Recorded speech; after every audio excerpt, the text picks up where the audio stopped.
যুবকদের বইলা যায়, ও যুবক, ও যুবক, তোদের পায়ে ধরে বলে যায়, কালো মেয়ে বিয়ে কর, কানা মেয়ে বিয়ে কর, বোবা মেয়ে বিয়ে কর, রিক্সা চালক ভ্যান চালকের মেয়ে বিয়ে কর।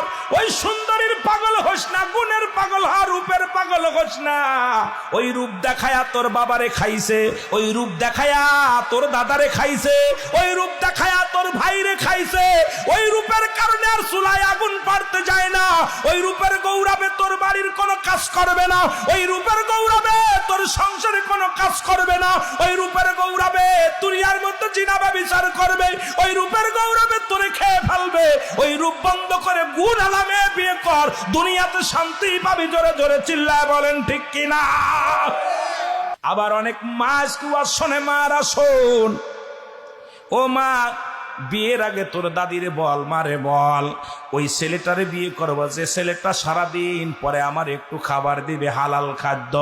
ওই ছেলেটা হারাম খায় না, সুদ খায় না, ঘুষ খায় না। ওই বড় চাকরিওয়ালার দরকার নাই, বড় বাড়িওয়ালার দরকার নাই, বড় গাড়িওয়ালার দরকার নাই, ওই মৌলবী মুন্সির দরকার নাই। এমন একটা স্বামী আমাকে দিবা যে স্বামীটা 5 ওয়াক্ত নামাজ পড়ে গো মা, যে স্বামীটা হালাল খাদ্য খায়, যে স্বামীটা মদ খায় না, গাঁজা খায় না, জুয়া খেলে না, যে স্বামীটা তার মা বাবার প্রতি পাগল, যে স্বামীটা দুনিয়ার ইসলামের বিধান মানে, যে স্বামীটা দাড়ির মধ্যে কোনোদিন খুর দেয় নাই। ওই ছেলেটা, যে ছেলেটা দাড়ির মধ্যে জীবনে খুর দেয় নাই, যে ছেলেটা আজান পড়লে জীবনেও ঘরে বসে থাকে না, আজান দিলে সঙ্গে সঙ্গে ছুটে মসজিদে যায়। মা গো, এমন একটা ছেলে আমারে দাও, এমন একটা ছেলের সঙ্গে বিবাহ দিয়া দাও। আমি বাড়িওয়ালা চাই না, গাড়িওয়ালা চাই না, আমি একটা হালাল করে ইমানদার বান্দারে চাই। তাকে নিয়ে যদি না খেয়ে থাকি, গাছতলায় থাকি, তবুও জান্নাতের মধ্যে থাকবো। জোরে বলেন ঠিক কিনা?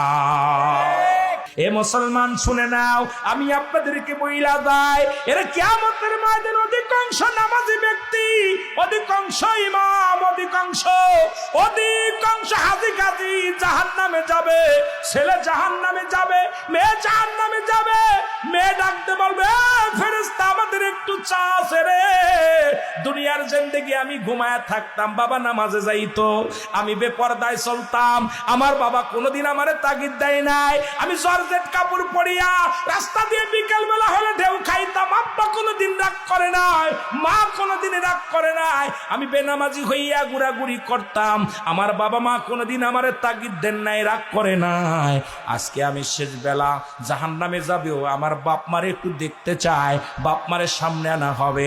পিতা মাতার বুকের মধ্যে লাথি মারবে সন্তান, ওই সন্তান এসে ডাকবে, বলে বাবা তুমি হজ করেছো, মক্কা মদিনায় গেছো, তুমি তো একদিনও নামাজের জন্য আমারে তাগিদ দাও নাই, একদিনও তুমি আমারে নামাজের জন্য জোর করে নামাজে নিয়ে যাও নাই, একদিনও নামাজ না পড়লে খানা বন্ধ করে দাও নাই, একদিন আমি খারাপ পথে গেলে তুমি আমারে কোনোদিন রাগ করো নাই।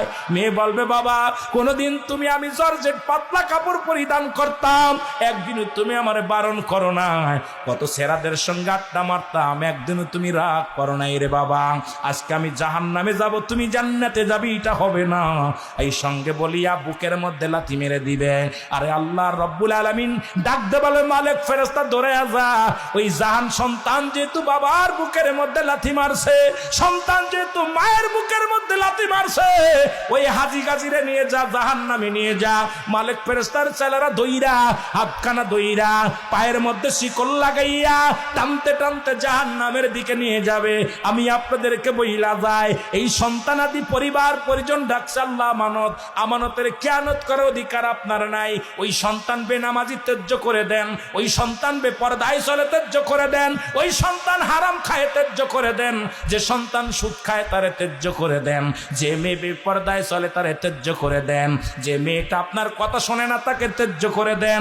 আজকে ওই ছেলে মেয়ের কারণে জাহান্নাম, এই দুনিয়ায় বেশি দিন থাকবো না। আল্লাহ কয়, বান্দারে শুইনা লাও, কুল্লু মান আলাইহা ফান, এই পৃথিবী সব কিছু চূর্ণ বিচ্ছিন্ন করে দিবে আমার আল্লাহ। জোরে জোরে চিল্লায় বলা যাবেন আল্লাহু আকবার।